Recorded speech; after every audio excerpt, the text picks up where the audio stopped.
All co-hosts, please allow the students. I have allowed some people.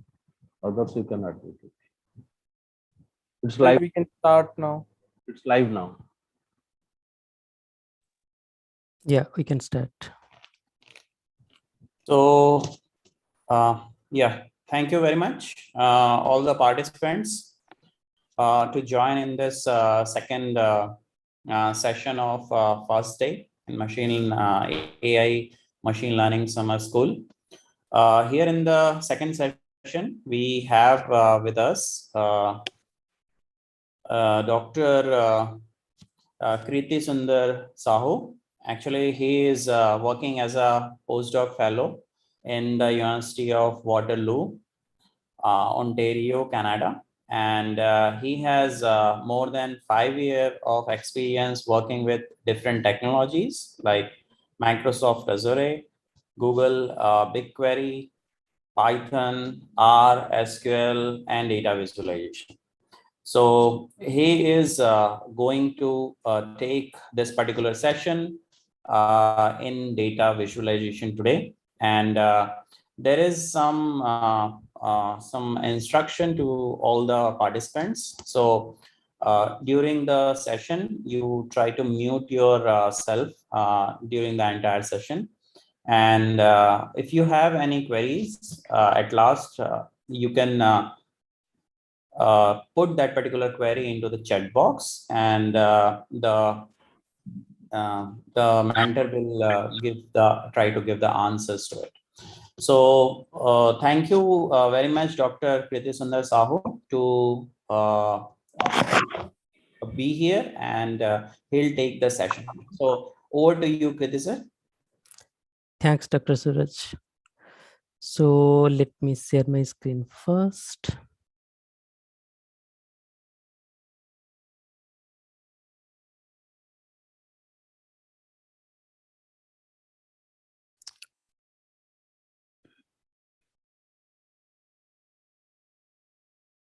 Is this fine? Yes, you can go ahead. So now you can see my screen, and I'm audible to all of you. So good afternoon, everyone, and welcome to the session 2 of the day 1, which is data visualizations. And the topic of today's session 2 is like data visualization. And I am Dr. Kirti Sundar Sahu. I am working as a postdoctoral fellow at the University of Waterloo, which is in Ontario, Canada, which is very near to the Toronto. And about me, basically, like, my background is a very different field. I am a public health professional, as well as like I'm a physiotherapist. So I started my career as a physiotherapist in 2003 and progressed to like public health in 2014 after 10 years of clinical and academic experience. And then I joined as a doctoral student in 2017 at the University of Waterloo, which is again second transition of my career, which is from health to completely like technology field. So within my last 5 years of doctoral study experience over here, I worked with like different kinds of data wrangling technologies and skill sets and data analytics skill sets. So I am like well versed with the different kinds of tools like R, Python, Excel, and SQL, as well as like big different kinds of cloud data management softwares. So within this last, I can say like 7 to 8 years of researcher's life, I have published like more than 40 researchers articles, which is like peer-reviewed journals, and presented so many like national and international conferences. So that's about me. And coming to the topic of today, which is like data visualization. So before going to introduce like what exactly data visualization is, we need to know like why we need the data visualizations. Because sometimes words, which is not always paint the clearest picture, or even the raw data, which is like so many numbers, text, or something, that does not always tell the most compelling story. So what is the alternative? Our mind, the human mind, is very receptive to visual information. So we need to convert those words or raw data into something which can be compelling or very receptive to our brain, which is data visualizations. That's why data visualization is a powerful tool for communications. So with this background, what I want to introduce is like the definition of data visualization, which is the graphical representation of information and data. So how to visualize this informations? By using charts, graphs, or maps. And these data visualization tools provide an accessible way to see and understand trends, outliers, and patterns in data. So using different kinds of technologies, using different kinds of tool sets, we can convert those numbers or our text informations or different kinds of images. We have like structured data, unstructured data. We have like different varieties of data sets at present. So we have to convert those informations into visualized format so that it can be understandable by the audience as well as like interpretable by the all. So data, especially a lot of data. Now this is the big generation of big data, which is like very difficult to handle from a perspective of like a data scientist. The size of the data, like there are so many V's of big data, we can say, like the volume, the variety, the veracity, and the speed of the data is like data generation is generating every second is like a huge terabytes of data.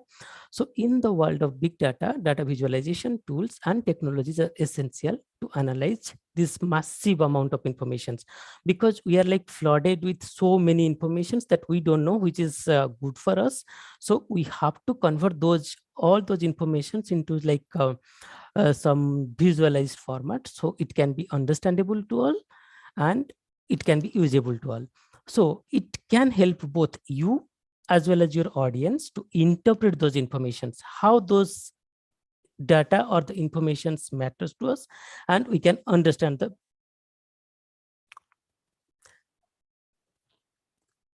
So the data visualization often use elements of visual storytelling. So we can say there is a synonym of data visualization, that is visual storytelling. That means converting those numeric informations or textual information or image, video, or different kinds of raw information or data sets to communicate a message which is supported by the data. That means evidence-based storytelling is the main target of data visualizations. So data visualization can be used for different purposes. For instance, we can make data engaging and easily digestible by a laypersons. If the data is being generated by laypersons but not understanding by like a normal laypersons, then we are losing some value to it. So we have to provide some insight to those informations by converting those numeric or raw data sets to understandable format. So that data visualization can be used for data engaging and easily digestible by the all like population, identifying trends and outliers within a set of data. So converting those raw data into visualizations like chart or graphs, we can see the trends, we can see the pattern, we can see like what are the outliers, or we can summarize the data sets. So from those summary, we can build a story which has some information, which has some meaning.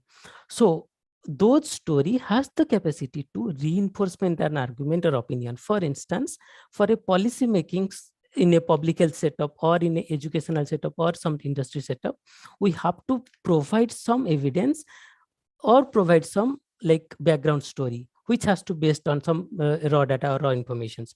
So those policy making has to be backed up by some visualization or some that evidence-based findings. So highlighting the important parts of a set of data is a key component of data visualizations. And data visualization can be like broad range. So we have to have some key criteria to say which is like a good data visualization compared to some all others.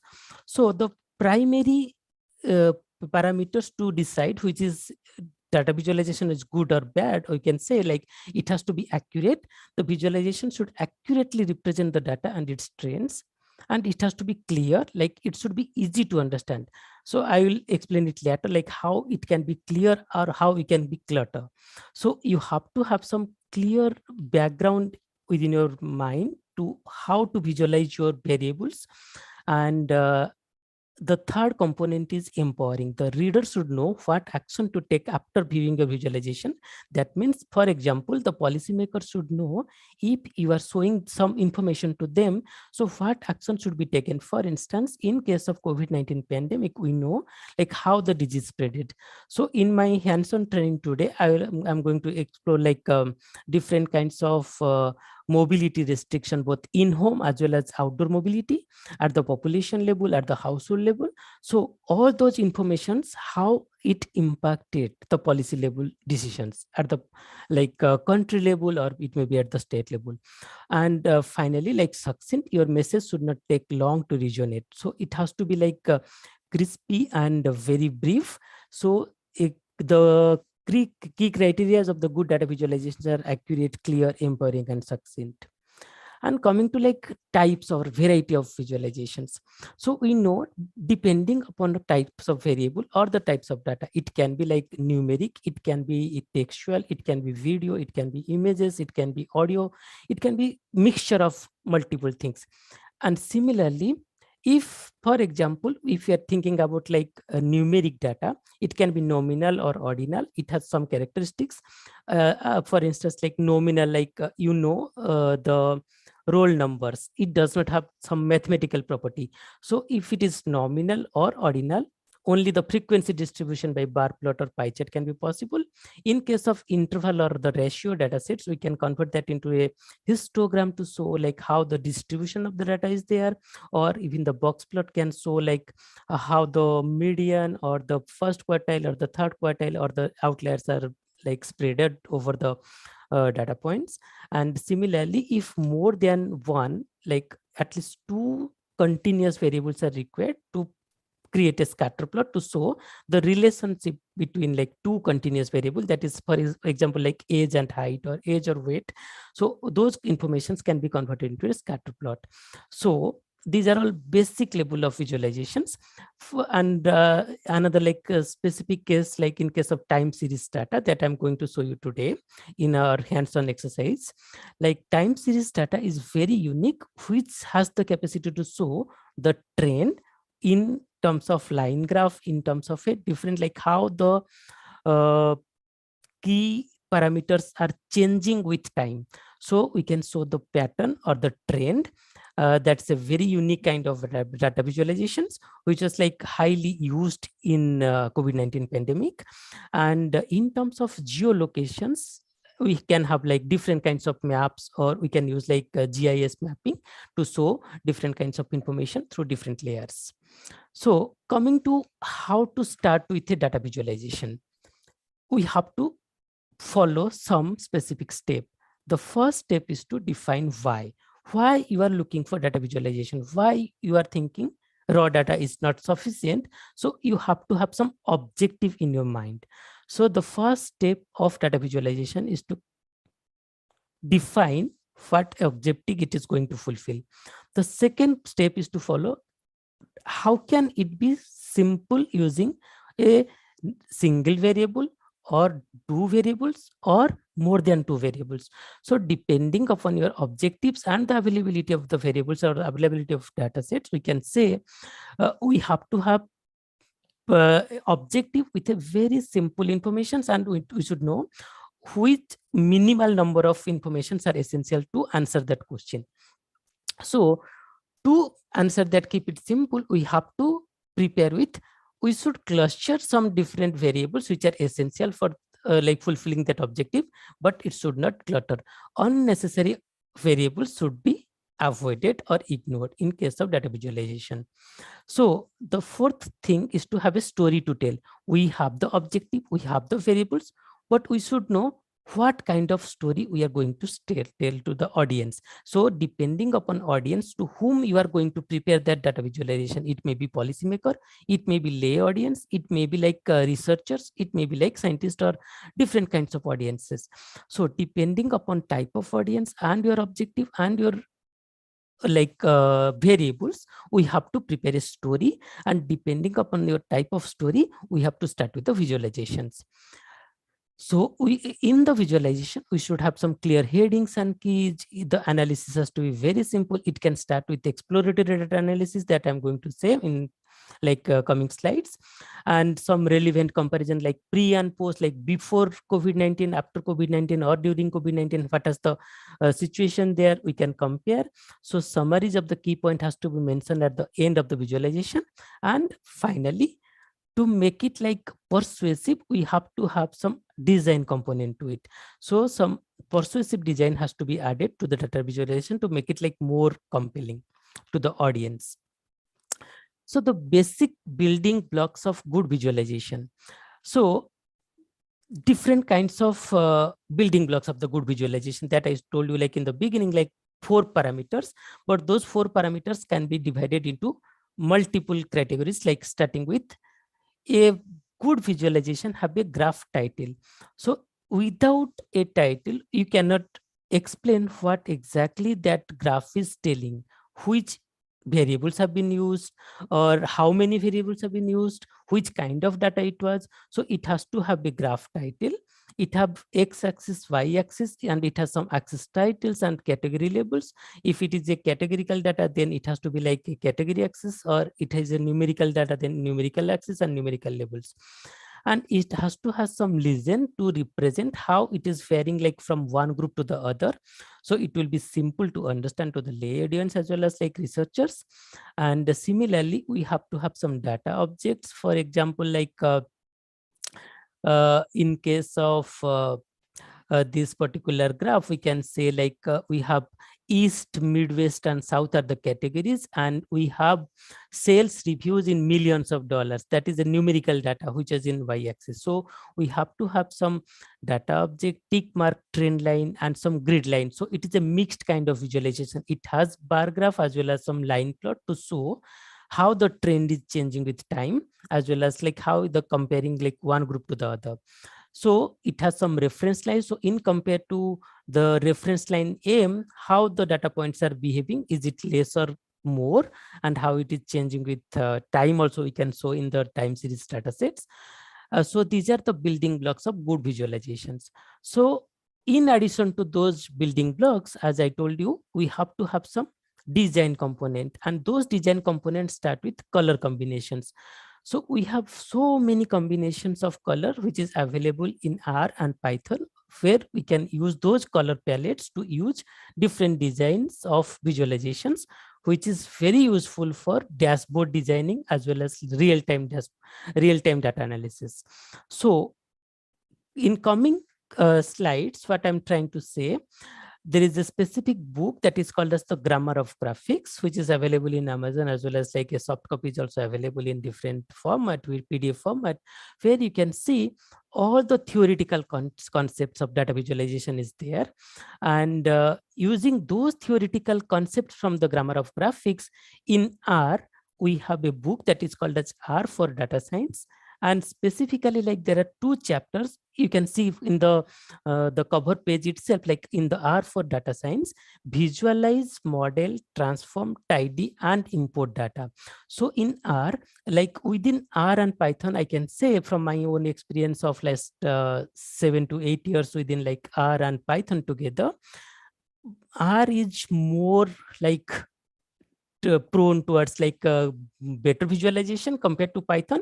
And within this last 1.5 to 2 years, Python has created very good packages and libraries for data visualization. So I was used to like with R packages and libraries for data visualization, but slowly I am transferring my skills from R to Python.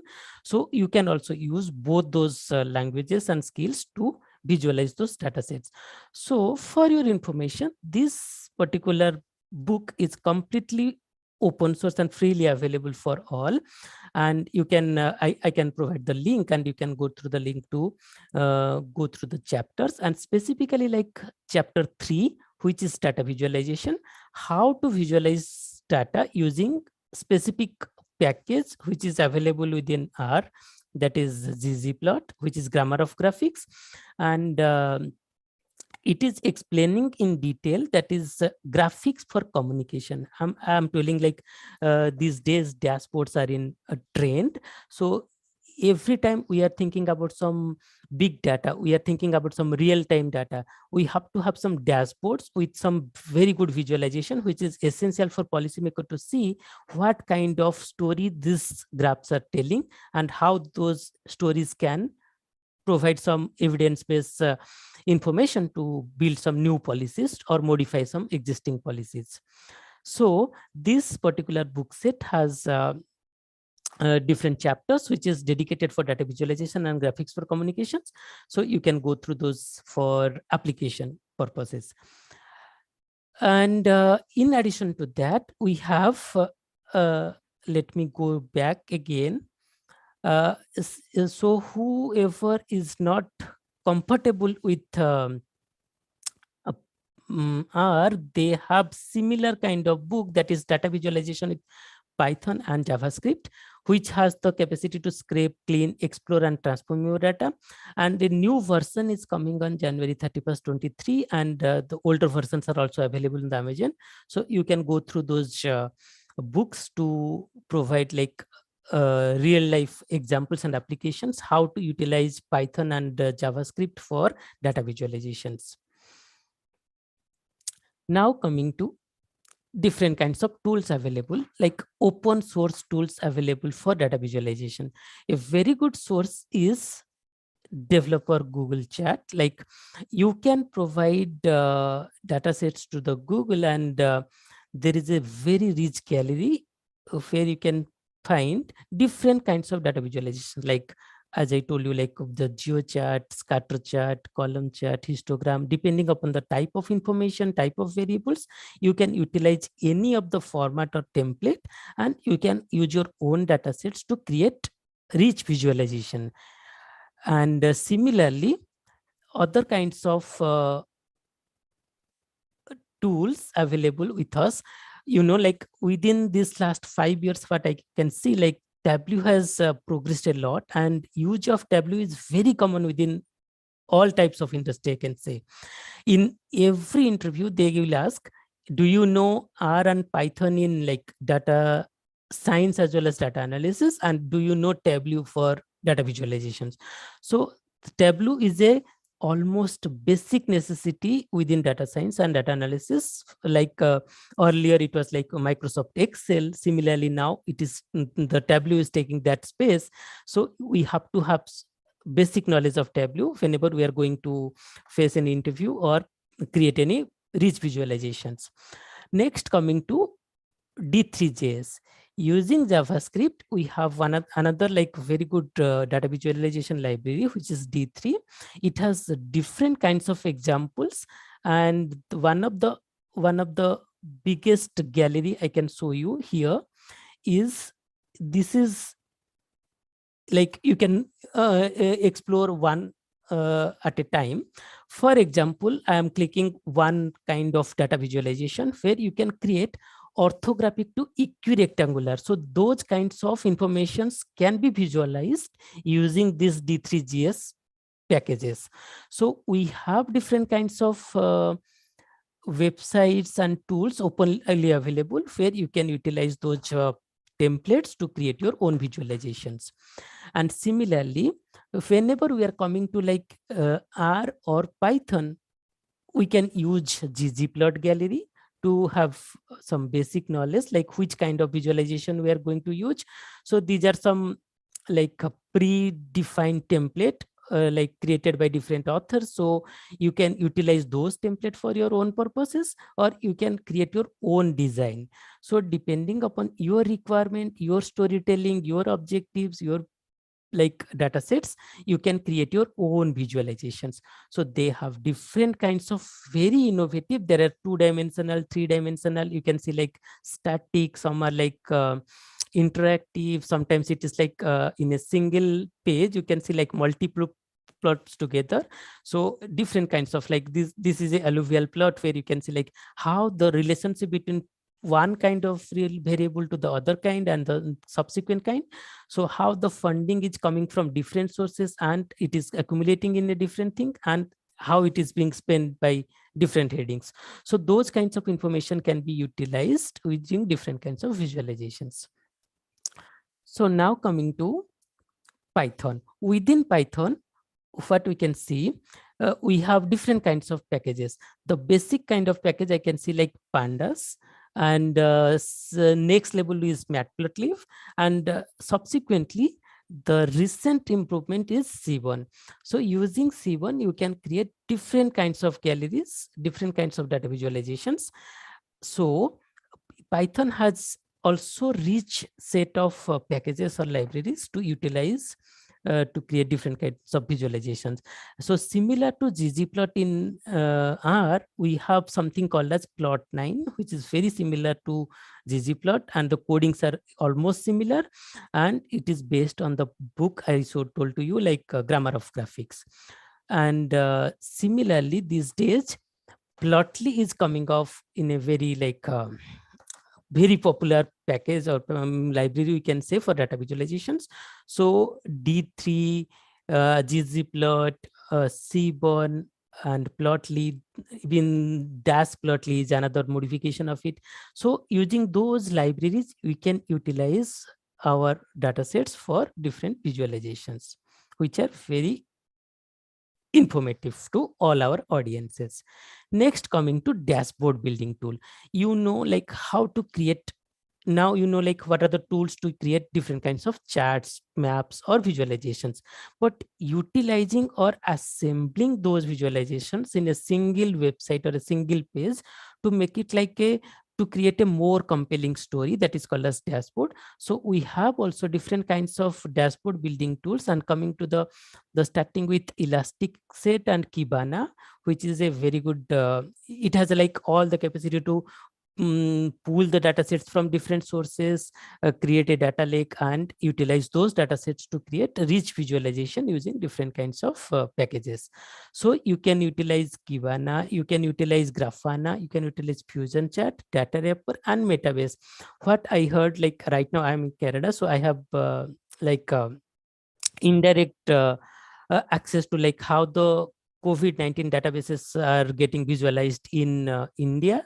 And what I got to know, like from ICMR, like they are utilizing Metabase for different kinds of dashboards for governments. So all government level databases are getting converted into dashboard utilizing Metabase. So these are all different kinds of tools that can be used for dashboard building. Now I am coming to real world examples of data visualization. Now like basic theoretical concept, like why data visualization is important and how to start with the data visualization. Now we have some real world examples of data visualizations. So I have divided that into case study 1 and case study 2. Why? Because the whole story is moving through, like the mobility pattern throughout the globe has been changed during COVID and after COVID. So I have divided that into indoor mobility and outdoor mobility, how the indoor mobility pattern has been changed and that has affected our behavioral pattern during COVID-19. So that I'm starting with a very different kinds of data set, that is data from Internet of Things or IoTs. So my thesis was completely dedicated to that. My whole 5 years that I started with data sets from IoT and wearables. So what exactly is happening, like Canada is a like cold country where everybody is having a thermostat in their home, because we have heating system that is embedded within every home. So we have to have some thermostat. So with technology, what happened, those thermostat has been converted into smart thermostat or IoT, which is like connected to internet. So utilizing your mobile app or utilizing your computer desktop, you can control your room temperature. And with smart thermostat, what it is doing, your thermostat is sitting in one room, and all other rooms have different kinds of sensors that is having capacity to monitor human motion as well as temperature. So whenever a person is crossing that sensor, a binary kind of input is being sensed by the remote sensors, motion sensor, then that has been transmitted to the server, and every 5 minutes those informations has been gathered to the that thermostat. So we have this kind of data, like we have all the remote sensors data sets and thermostat level data sets for more than 200,000 households across the globe, out of which 90% of the data is from US and Canada. But the problem is, we have the data, it has a structure, it is a completely numeric data, we can say, but the problem is raw data is not saying anything. The data, the size of the data set is almost like 7 terabytes. The household number is like 200,000, and it has like more than 35 to 40 variables, and it is a 5-minute granular data. So how to utilize those data set to create some rich visualization to make it understandable? So I am telling you like step by step what I did in my PhD study. So during this PhD, what I did, I created a data cleaning process utilizing the thermostat motion component. Like every 5 minutes, we have the motion component for all the sensors. So I have the occupancy data from the thermostat and the remote sensors at every 5 minutes interval. So I created a single variable, like how the motion is changing every 5 minutes at the household level. And I created like time aggregation from 5 minutes to 30 minutes, so that one day can be divided into 48 time blocks. So within those 48 time blocks, how the motion is changing, that we can see. So finally, the output is coming as a visual output. So that visual output is called as heat map, because we have what exactly in the y-axis, we have 48 time blocks of a single day, and in the x-axis, we have 365 days of a year. So every day, we have 48 time blocks and we have 365 days. And within each 30 minutes interval, we have a like aggregation of remote sensors motion. So we can say, depending upon the number of sensors, how the pattern is changing with time. So within a day, we can see with time during sleeping time in the night. For example, like the household's activity level is getting reduced after 8:30 or 9 o'clock, and again it is getting restarted after 6:30 to 7. So those time from like 12:30 to 1 to 6:30 to 7, we can say that is called as sleeping duration. And after that, we are getting involved with like day-to-day chorus, and then we are going to office. So from almost like 10:30 to 5:30, there is a gap in activity. So there is a reduction of activity in that household. So it has some meaning. Earlier, the raw data is meaningless for like general audience. So whenever we have some visualization, it has added insight or added some meaning to it. So utilizing those things, what we understood, there is a moment continuum. Like in a day, either we are sleeping or utilizing in sedentary behavior, light activity or moderate activity, or doing vigorous activity in a day. So those like moment continuum can be transferred into sensor continuum, that is called as either we are sleeping or away, because we cannot differentiate between whether all the persons are sleeping in a home or they are going away, because we don't have identifier of each individual. So we don't have the geolocations. So we have converted that into sleep or away. Then extreme sensor activity is called as physically active, and in between physically active and sleep or away, that is called as sedentary behavior, or we know very mild to moderate activities going on in that households. So what happened during this COVID-19 pandemic, that in 2019, that is pre-pandemic time, this is the household. This is a heat map of a typical household in 2019.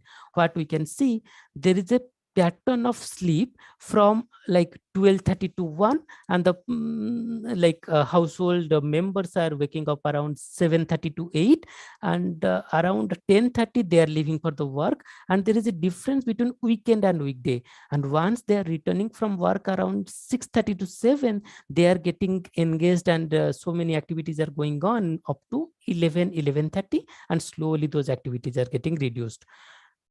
This is called as regular pattern or normal pattern. So if something happened, for example, COVID-19 pandemic attack. So after declaration of COVID-19 pandemic, we can see there is a difference.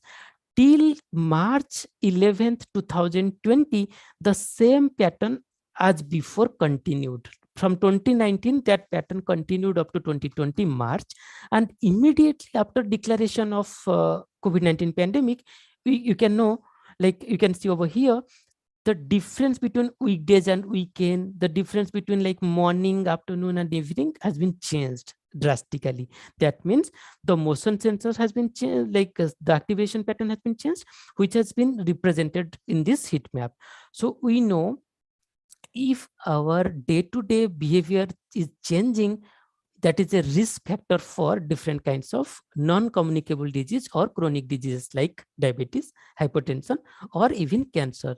So those things are very informative for policymaker, how those behaviors are changing with some policy changes like COVID-19 restriction in household level or at the like national level.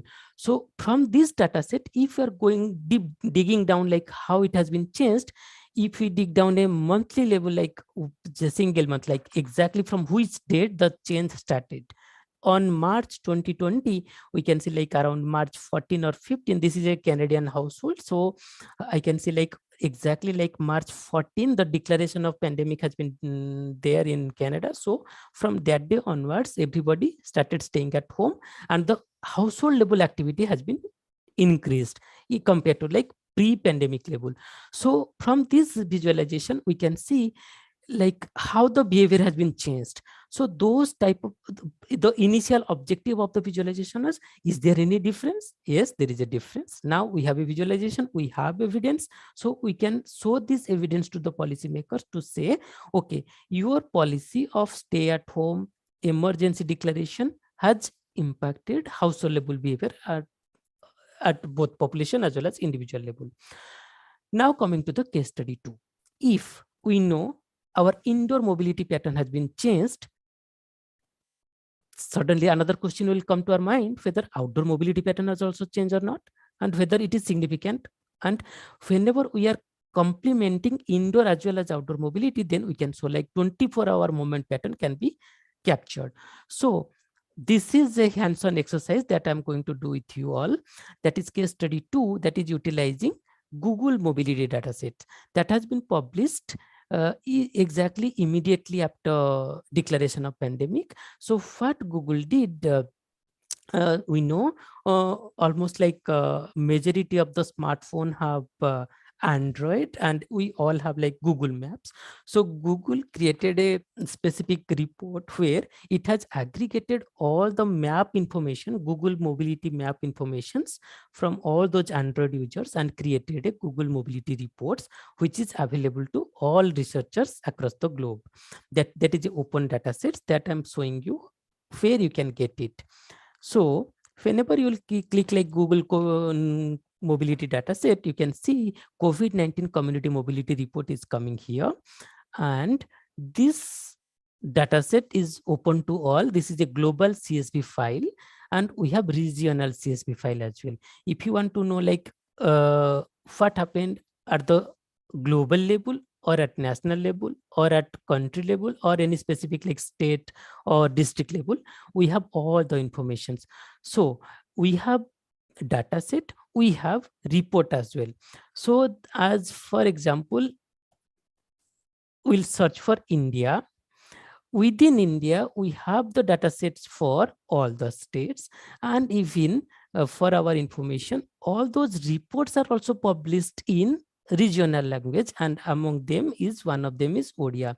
If you want to see what exactly the reports looks like, this is a June 13, the last report published, and how that mobility has been changing from 2020 March to like June 22. So it's more than 2 years now. So now we can see like there is a positive changes from the baseline at some gross like retail sector, transportations or something. So those reports can be like, you know, these are all data aggregated label at, and these are all visualizations. So those data sets can be utilized to create rich visualizations. So what I'm going to show you today, utilizing Google mobility data set, we can create different kinds of visualizations. So now I am starting like hands-on exercise. So I can pause for a minute. If you have any question till now, then please write that in the comment, and I can answer that later, because this is the transition between like all theoretical component into like hands-on data visualization technique in R.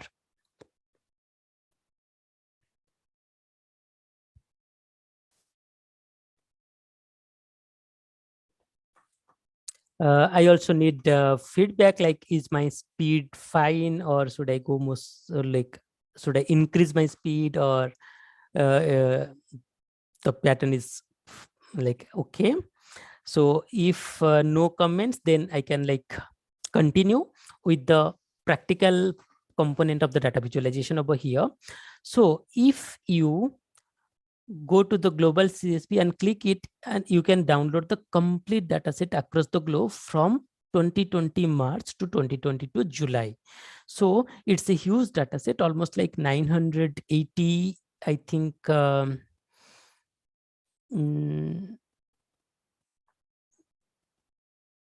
Yeah, Google, you can see 998 megabyte of the size of the data.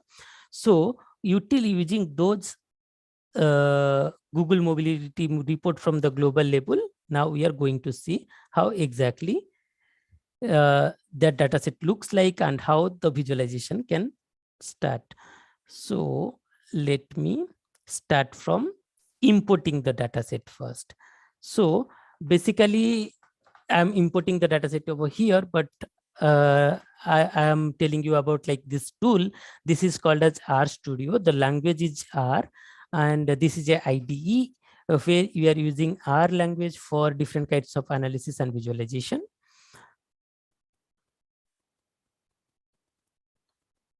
Okay, so within this R Studio, we have 4 windows. The left upper window is called as R script.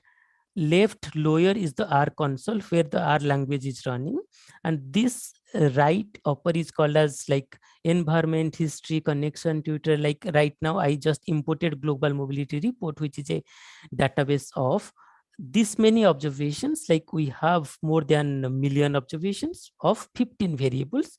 So this is coming under environment, and whatever visualization will do, that will come under like right lower component of the R Studio.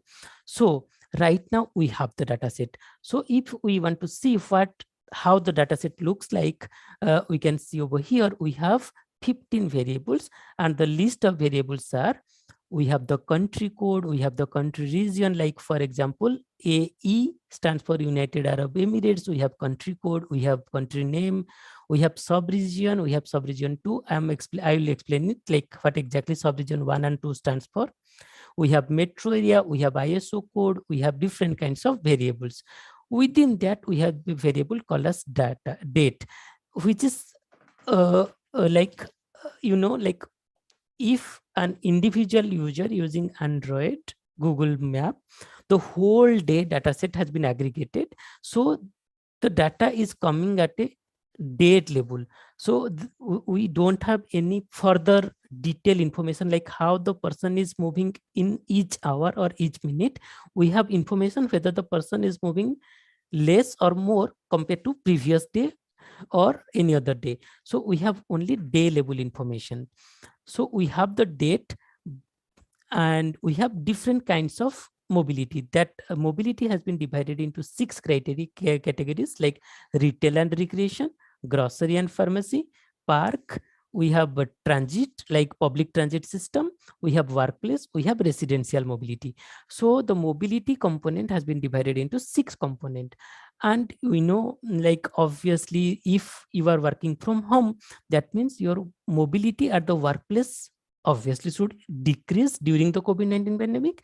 And if that workplace mobility decrease, then those component of the mobility may be transferred to the residential component, because now you are bound inside your home. And those information, so now we have variables, so we can start with some assumption or hypothesis how can we utilize this data set for our own purpose or for policy making? So we have country, we have sub-region, we have date, we have all these kinds of mobility informations. So utilizing those informations, we can start creating a objective, and our visualization can start from there. So before moving forward with the data wrangling or data exploration process and data cleaning, I have to have some packages loaded within my R, which is very essential for running my visualizations. That is like tidyverse, which is a very essential package within R to create different kinds of data wrangling as well as visualizations. And Ju is essential for like time series data, and this is like publication, any data visualization publications. So let me start with, I have loaded the data first. I have imported all the libraries. Now I'm starting with the data exploration, or in very layman we call it as exploratory data analysis. So let me see how many countries have been listed within this Google mobility data sets. So now we can see we have all the countries of the world, but we have some restrictions, like we don't have information from China, we don't have information from like very few countries which may not be allowing like using those Google Maps, or because of their policy restriction, those data has not been accessed by the Google itself. So we have like more or less we can say 90 to 95% of the countries have informations here. So within them we can see all countries have their own shares. Within them we can see IN, that is India, is coming with a very huge number of data sets, that is 5% of the data sets belongs to India. And unfortunately we have to clean the data, so we have to see whether is there any missing value or not. Here in this specific data set we have 6,371 data points, which is like they don't have any information about their country. So we have to clean that data set first before moving forward with the data visualizations, because that will create problem. So what I'm doing here, drop NA, that is removing all those missing value. That is the first step of data cleaning. So what I'm doing here, I'm just creating a new data set that is called as cleaned data set by removing all the NA values within those country. So now we have new data set that is called as Global Mobility Report 1, which is having exactly something less, which is 6,371 data points has been removed from the previous data sets. So if we'll run the same code again, now we can see we don't have any missing value in this particular data sets. So now you can see over here, we have the same thing is coming as table, as same thing coming as graphical representation or the bar graph. So for example, this one, obviously the highest number of data points coming from US. So US is like outlier within the Google mobility data set. And the second point is Brazil, which is having like very huge area compared to India. So they have more map informations. So comparatively, we have limited informations than US and Brazil. So that is part of like data cleaning. So now we have something called as creating a subset. If we want to see what exactly happened during COVID-19 pandemic in India in terms of mobility, so we have to create a new subset where the data point only belongs to India. So now we have 566,182 observations with the same 15 variables, but only from India. So if I'm trying to see whether the dataset is at national level or it is at sub-national level, then there is a code called as sub-region 1, where it is showing India has all the different states and all the different state level informations are available here. So, and there is no missing value. Good for us, because we don't need to clean it further. So we have sub-region, and within that sub-region, we have a specific sub-region called as Odisha. So for our Odisha data set, we have like 26,239 data points. So we can create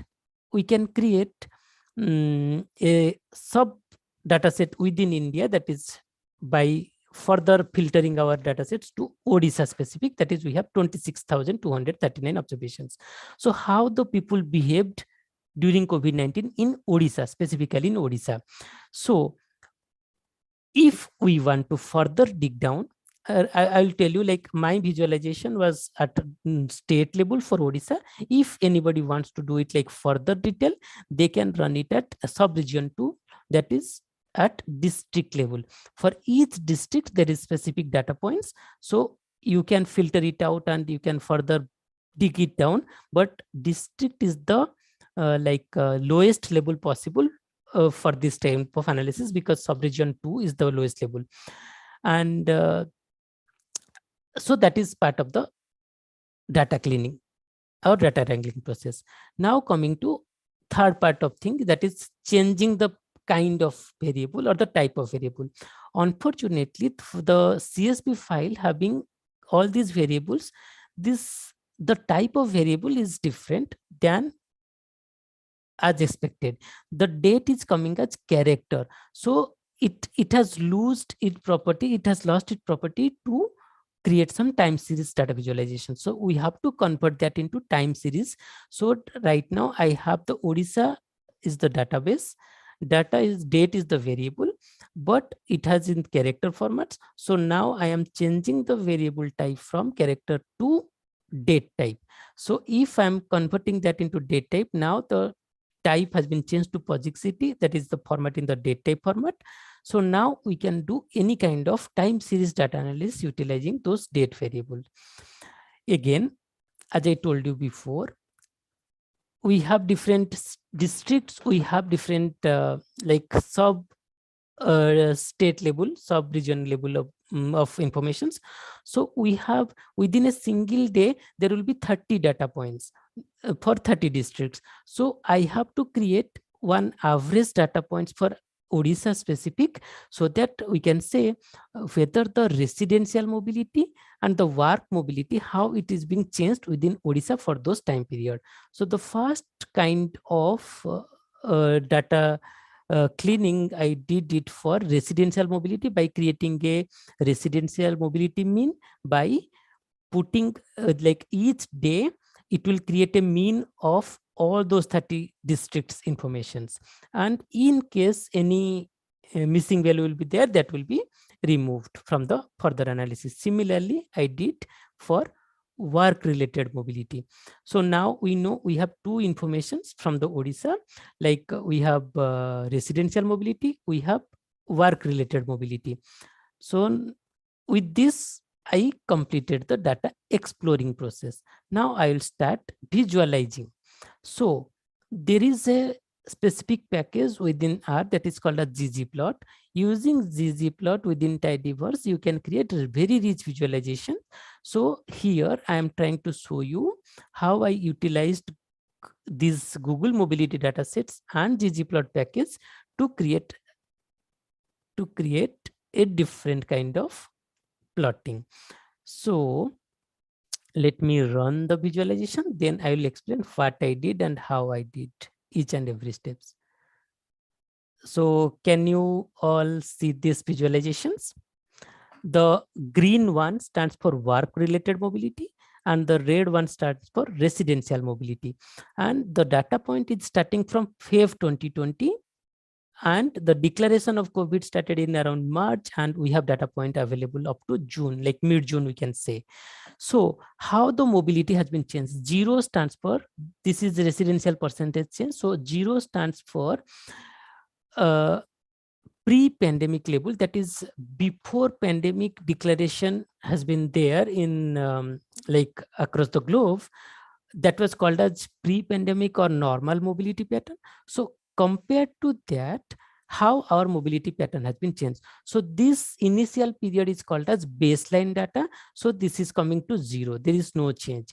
And immediately after declaration of COVID-19 pandemic, we can see this is a drastic reduction of work-related mobility. That means immediately the day of declaration of COVID-19 pandemic, like work from home, suddenly the mobility has been reduced in Odisha itself.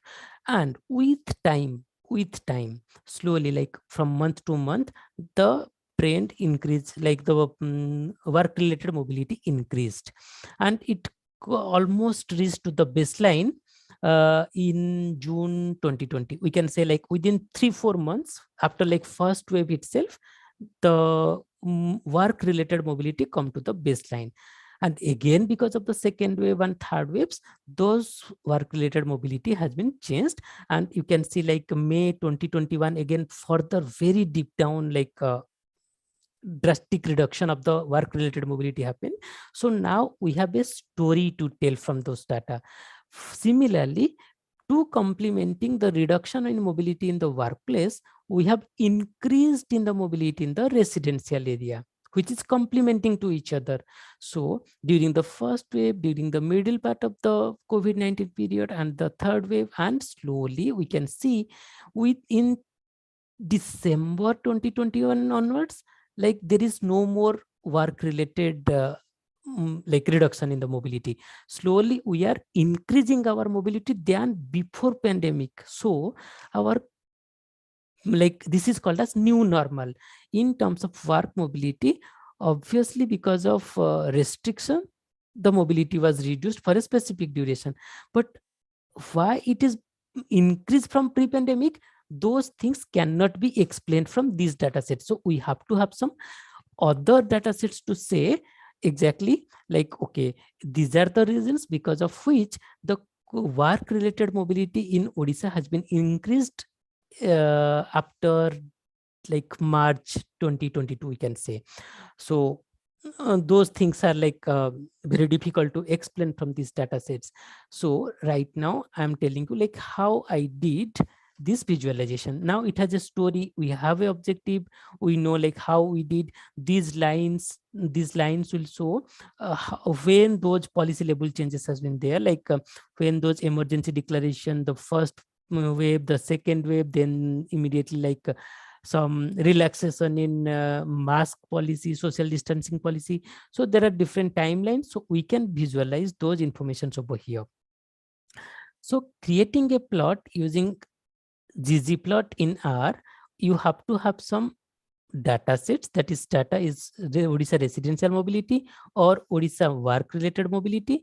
Then we have like x-axis and y-axis, and we have a different color. We have two data sets, so we have to differentiate that with the different colors. Then we have a label like timeline, like how it changed. Then we have a label like how the break is 1 month. So every month we have to have that information, like Feb, March, April. It is not like weekly. So if you are restricting your, for example, there is a code over here where you can select a specific date, like from 15 to 2020 to 14 to 2021, like exactly 1 year of data you want to filter. That also you can do. And in 1 year of data, you can like split the x-axis into weeks, like 52 weeks. That also possible. So depending upon the number of data points and meaning, you have to divide that x-axis scale of y-axis as well. And this V line stands for like vertical lines, very important dates. For example, like this is the first date of declaration, then you can put a line and you can put a box over here and you to represent something. So we have all the informations over here. And similarly, whenever you are putting like a large number of text within the x-axis, then it can like overlap. So to reduce that, you can change the axis, you can change the angle, you can like adjust depending upon the size or something. So after creating this visualization, you can export that as image or you can export that as PDF. Also, R has different packages that is called as RShiny, where you can create your own dashboard or own create app. Using RShiny app, these visualizations can be utilized to create a very rich dashboard having very meaningful informations, where you can like drop down menu, you can select your own date, you can select your state, and it can change and it can be interactive.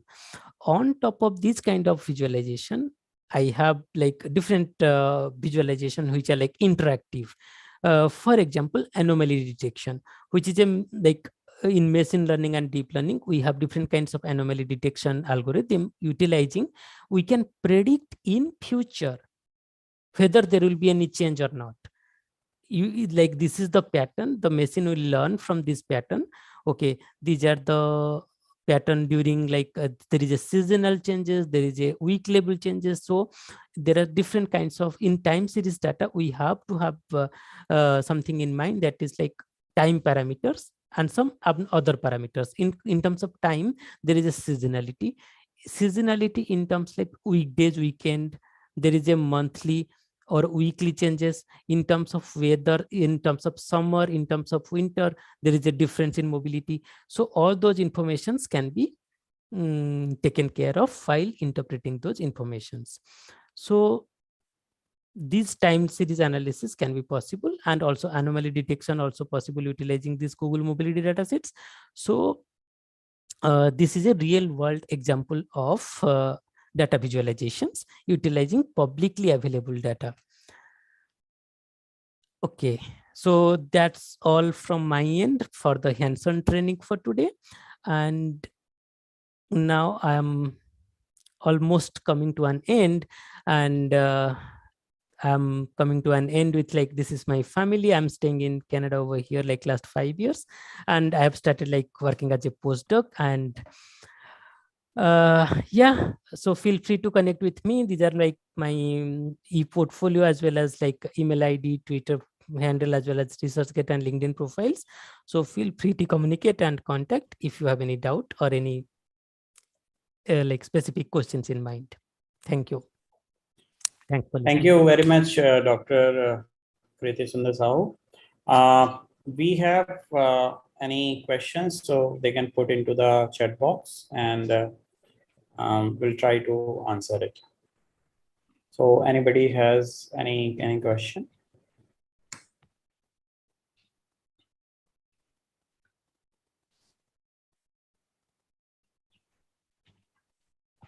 Yeah, Tapas asked like one question from my end. We use C1 and Matplotlib libraries normally. Yeah, absolutely. What is the advantage of R? You know, like there is a big fight going on between Python and R. So if you are from technology background, like engineering background, you are very comfortable to use Python in the beginning. But for like non-technical persons, for example, like healthcare professionals or policy level, like any persons having no background at all with like code-based data analysis or code-based data visualizations, they can utilize R and R packages very easily compared to Python. So I am not saying Python is good, R is bad, or R is good, Python is bad. There is no comparison in terms of that. So it's in terms of comfortability, because I am like using R since my starting of public health career from 2014. At that time, I was not at all comfortable using Python. I used Python during my PhD only, like last 3 to 4 years, not before that. So I will say both are equivalent. There is no competitions. Advantage is whether it is like you are from tech background or non-tech background. That's all. Other than that, almost equivalent both in Python and R, and there are different libraries. So now what they are doing, if Python is creating something, R is creating very similar package which is for R, and vice versa as well. So there is no difference. The same code can be written in Python, the same code can be written in R. It can be convertible, interconvertible. Do we have any other questions?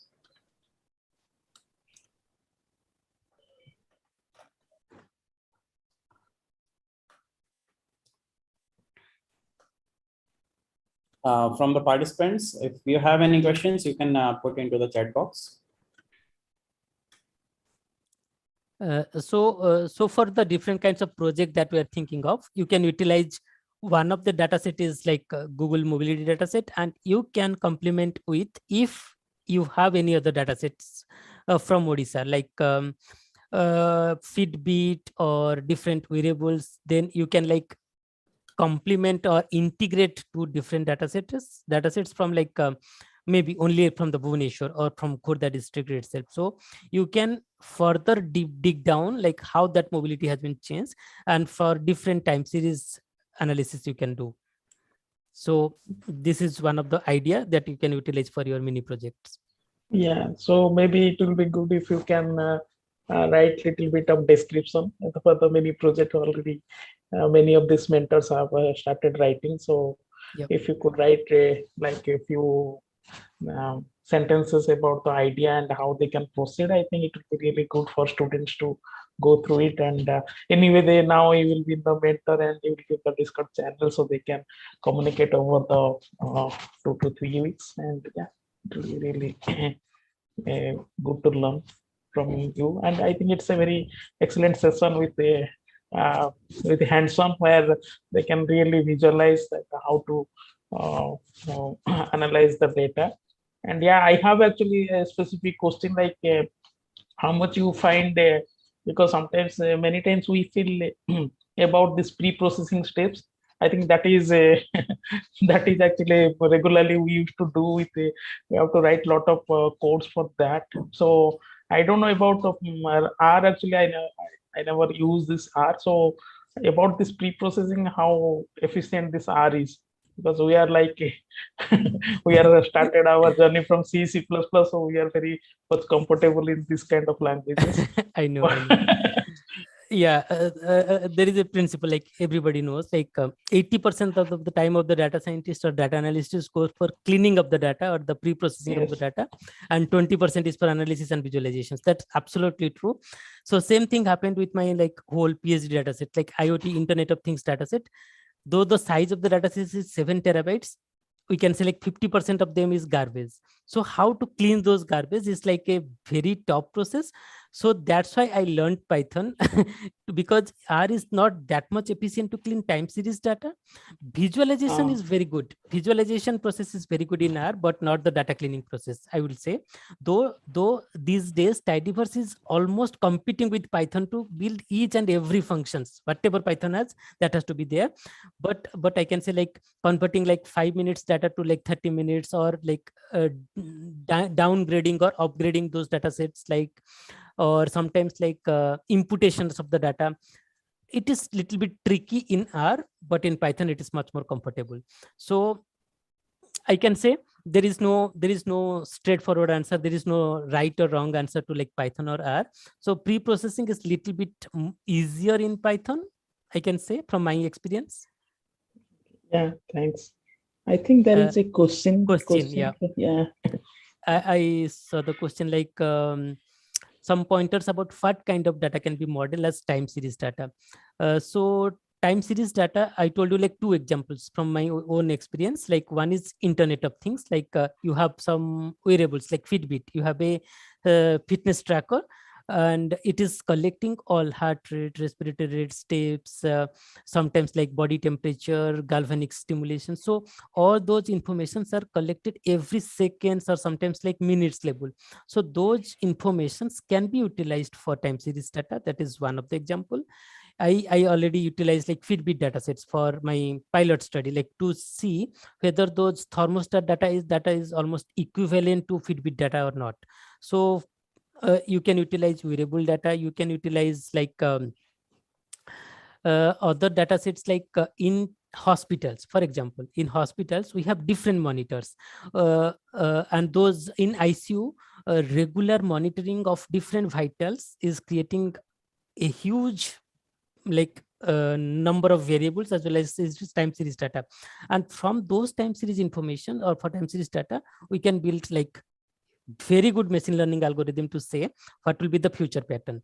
And these days in USA and Canada, those medical like EHR, electronic health record, electronic medical record, those all are coming as time series data. So those all informations can be handled very like easily using like cloud data management platforms. Yeah, thank you. Yeah. I think, yeah. Yeah, thank you. Thank you so much, Dr.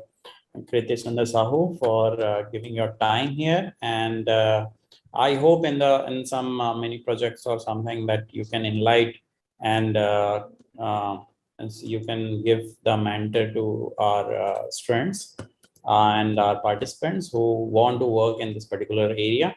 So thank you so much for being with us. So there is some announcement like the next session will start from 3 to 4, and we have the speaker and the mentor in this particular session is Soumendra Kumar Sahu and Manish Bisoi, and the topic is Python programming. So I hope we'll see you in that particular session. So thank you once again, sir, for being with us. And